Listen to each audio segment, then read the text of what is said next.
არალეგიტიმური ხელისუფლება ეგრეთ წოდებული პრეზიდენტის ინაუგურაციას ყველასგან იზოლირებულად საკანონმდებლო ორგანოს შენობაში გეგმავს. 29 დეკემბერს მიხეილ ყაველაშვილის ინაუგურაცია პარლამენტში სავარაუდოდ სხდომათა დარბაზში გაიმართება. ეს არის დამოუკიდებელი საქართველოს ისტორიაში პირველი ინაუგურაცია, რომლის დროსაც ფიცს ისეთი პრეზიდენტი დებს, რომლის ლეგიტიმაციას არც ქვეყნის შიგნით და არც საერთაშორისო ასპარეზზე არავინ აღიარებს. უცნობია მოიწვია თუ არა ღონისძიებაზე დიპლომატიური კორპუსი არალეგიტიმურმა ხელისუფლებამ, ასევე ჯერჯერობით უცნობია რა შეზღუდვები ამოქმედდება 29 დეკემბერს საკანონმდებლო ორგანოს შენობაში და დაუშვებენ თუ არა ცერემონიაზე მედიის წარმომადგენლებს. ნინო სამყურაშვილი გვერდება ახლა პირდაპირ ეთერში პოლიტიკური შეფასებებით გისმენთ ნინო. მიხეილ ყაველაშვილთან დაკავშირებით და მის ინაუგურაციასთან დაკავშირებით ცნობილი არის ის, რომ პარლამენტის შენობაში ამ სხდომათა დარბაზში, რომელსაც ახლა მაყურებელი კადრში ხედავს, მან გაიმართება ინაუგურაცია და ასევე დადასტურებული არის უკვე ის, რომ ელჩები, დიპლომატიური კორპუსის წარმომადგენლები, სტუმრები, ანუ არ დაესწრებიან ამ ინაუგურაციის ცერემონიას და მსგავსი რამ, როგორც თავად განმარტავენ პარლამენტის პრესსამსახურში, კეთდება იმის გამო, რომ ადგილები არ არის საკმარისი საიმისოდ, რომ მიხეილ ყაველაშვილის ინაუგურაციაზე მიწვეული ყოფილიყვნენ დიპლომატიური კორპუსის წარმომადგენლებიც, მაგრამ ფაქტი არის ერთი ის, რომ დიპლომატიური კორპუსის წარმომადგენლები იქ თვითონაც არ მივიდოდნენ, რადგანაც არავის არ უღიარებია ჯერ თვითონ ეს 2024 წლის მოწვევის პარლამენტი და არავის არ უთქვამს, რომ ის არის აღიარებული. ევროკავშირის ქვეყნებზე არის რა თქმა უნდა საუბარი, გარდა უნგრეთისა და ამასთან ერთად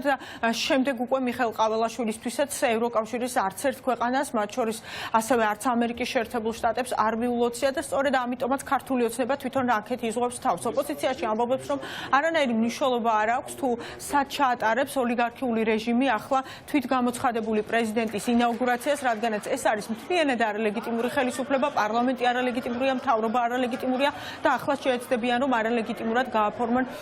პრეზიდენტიც, რადგანაც ოპოზიციის თქმით, როგორც ქვეყნის შიგნით, ხალხის მხრიდან, ასევე ქვეყნის გარეთ მათ არ აქვთ ლეგიტიმაცია. ეს ყველაფერი პირველ რიგში ძალიან კარგად იცის ბიძინა ივანიშვილმა, თუმცა მისი გადაწყვეტილება არის ეს, რომ ახლა მიხეილ ყაველაშვილი იყოს საქართველოს მეექვსე პრეზიდენტი და ამას ცდილობს, რომ ეს ყველაფერი გააკეთოს და ამისი ოფიციალურად გაფორმება მოახდინოს, თუმცა ამ ყველაფერს რა თქმა უნდა აკეთებენ იზოლირებულად და მათ ეშინიათ და საზოგადოებასთან, ხალხთან ვერ და არ გამოჩნდებიან არც თვითონ და არც გამოაჩენენ მიხეილ ყაველაშვილს და სწორედ ამიტომაც არის მიღებული გადაწყვეტილება, რომ სწორედ შენობის შიგნით იყოს ეს ინაუგურაცია. მე შეგახსენებთ ისტორიულ რამდენიმე ფაქტს, საერთოდ აი ამ ბოლო პერიოდის გამოცდილებას, რომ გადავხედოთ საქართველოს უახლესი ისტორიის, თუ შენობის შიგნით დაუდვიათ პრეზიდენტებს ფიცი, მაგალითად ზვიად გამსახურდია ასეთი იყო, რომელმაც სწორედ ამ დარბაზში დადო ფიცი, თუმცა შემდეგ ის გავიდა და ხალხს თვითონ გაესაუბრა. ასევე იყო ედვარდ შევარდნაძეც, მიხეილ სააკაშვილი საერთოდ პარლამენტის შენობის წინ დადო ფიცი. რაც შეეხება უკვე გიორგი მარგველაშვილის ინაუგურაცია იყო პარლამენტში, მაგრამ ეს იყო პარლამენტის შიდა ეზოში და ამიტომ ასე დახურულ სივრცეში ქართული ოცნების პირობებში ინაუგურაცია პრეზიდენტის არ მომხდარა და ეს არის პირველი შემთხვევა, როდესაც ასე იზოლირებულად ჩაკეტილები აკეთებენ თვითგამოცხადებული პრეზიდენტის ინაუგურაციას ოლიგარქიული რეჟიმის წარმომადგენლები. პრაქტიკულად არავის არ უღიარებია ყაველაშვილი პრეზიდენტად, ეგ საერთოდ ალბათ ოქსიმორონია. შეგვიძლია ვთქვათ, რომ მათ ძალიან კარგად ესმით თვითონ რა მდგომარეობაში არიან, რომ არავინ აქ არ ჩამოვა. ყაველაშვილის ასე ვთქვათ პერსონიდან გამომდინარე უკვე იქ საუბარი სრულდება ნებისმიერ ცივილიზებულ სამყაროსთან ურთიერთობაზე და ასე შემდეგ. ამიტომ აქედან გამომდინარე, ამით დასტურდება უბრალოდ ის, რომ მათ თვითონ ძალიან კარგად იციან რა შარში არიან. ეს იქნება სამარცხვინო, ზუსტად ისეთივე ყალბი პროცედურა და ცერემონია, როგორი ყალბიც არის თვითონ ყაველაშვილი. ამიტომ ფიქრობ, რომ ისინი ფიქრობენ, რომ უფრო დაცულად გრძნობენ თავს თუ ეს ჩატარდება პარლამენტის შიგნით, იმიტომ რომ ხო ხედავთ ეს ხალხი უკვე ფაქტიურად ხედავთ, რომ არ ვიცი, მაგალითად კალაძე ქუჩაში ვერ დადის თუ რაღაც ტიტუშკების დაცვა არ ახლავს თან, იმიტომ რომ სწორედ ეშინიათ, იმიტომ რომ ქართული ქართველი ხალხი, რა თქმა უნდა, არავის არ აპატიებს სახელმწიფოს გაუქმების და ევროპული მომავლის გაუქმების მცდელობას და ეს აჩვენებს რა იზოლირებული, შეშინებული და დასუსტებულია დღეს რეჟიმი. თვითმარქვია ხელისუფლება, მასზე შეიძლება ჩანიშნოს იუპიტერის პრეზიდენტის არჩევნებიც, ან არ ვიცი, ნებისმიერი სხვა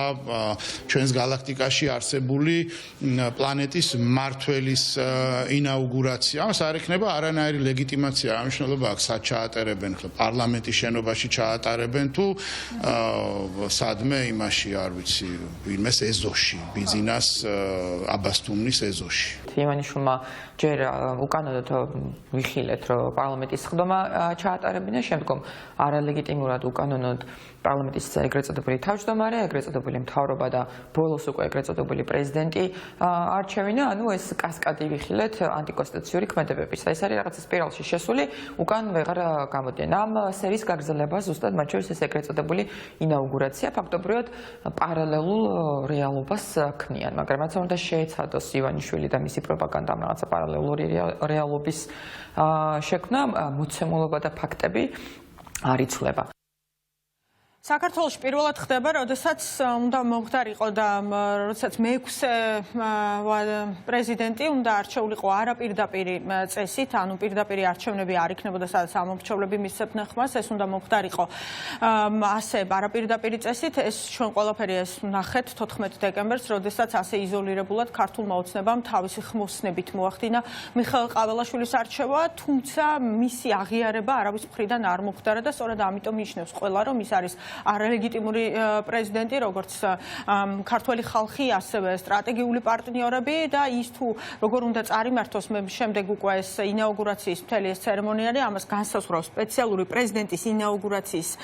წესი, რომელიც დამტკიცებული არის, ბოლო ცვლილებები მასში 2018 წელს არის შესული და მას შემდეგ რაც უკვე ფიცს დადებს საქართველოს პრეზიდენტი, ამის შემდეგ რამდენიმე პროცედურა კიდევ უნდა გაიმართოს და მათ შორის მონაწილეობა უნდა მიიღონ თავდაცვის ძალებმა და როგორც ჩანს ეს ნაწილი საერთოდ იქნება გამოკლებული, იმიტომ რომ თავდაცვის ძალები იქ ვერანაირად მონაწილეობას ვერ მიიღებენ, რაც უკვე ამ დროისთვის ასევე დადასტურებულია არის ის, რომ დიპლომატიური კორპუსის წარმომადგენლებს და სხვა სტუმრებს იქ არ მიიწვევენ და ოლიგარქიული რეჟიმი ასე იზოლირებულად ჩაატარებს. არა და ყველაზე საინტერესო ნაწილი, რა თქმა უნდა, არის ხოლმე და პრეზიდენტის ინაუგურაციის დღეს არის ის, თუ ვინ იქნება სტუმარი, რომელი ქვეყნის ლიდერი ჩამოდის და ასე შემდეგ, ვის მხრიდან რა განაცხადი კეთდება და ეს არის ხოლმე ერთგვარად პოლიტიკური განაცხადიც, თუ ვის რა დამოკიდებულება აქვს ამა თუ იმ პრეზიდენტის მიმართ და ახლა ასე იზოლირებულად პირველად ხდება, როდესაც სტუმრები საერთოდ არავინ არ დაესწრებიან ამას და ქართული ოცნება თავისი მართული ინსტიტუციებით იქნება წარმოდგენილი ამ ინაუგურაციაზე და მაინც მთავარ ვინ იქნებიან წარმოდგენილი ახლა და ვინ არ იქნებიან ამას ჩამოგითვლით, ეს იქნება თვითონ ახლად არჩეული პრეზიდენტი თავისი ოჯახის წევრებით, იქნება საქართველოს პარლამენტის თავმჯდომარე, პრემიერი, სრულიად საქართველოს კათოლიკოს პატრიარქი, საქართველოს საკონსტიტუციო სასამართლოს თავმჯდომარე, უზენაესი სასამართლოს თავმჯდომარე, ცენტრალური საარჩევნო კომისიის თავმჯდომარე, საქართველოს პარლამენტის და მთავრობის წევრებიც უნდა დაესწრონ ამას და ყველაზე მთავარი არის ის, რომ უცხოეთიდან მოწვეული სტუმრები, სხვადასხვა მსოფლიო ლიდერები და დიპლომატიური კორპუსი, რომლის გარეშეც ახლა ჩაატარებს ქართული ოცნება 29 დეკემბერს აი ამ ცერემონიას.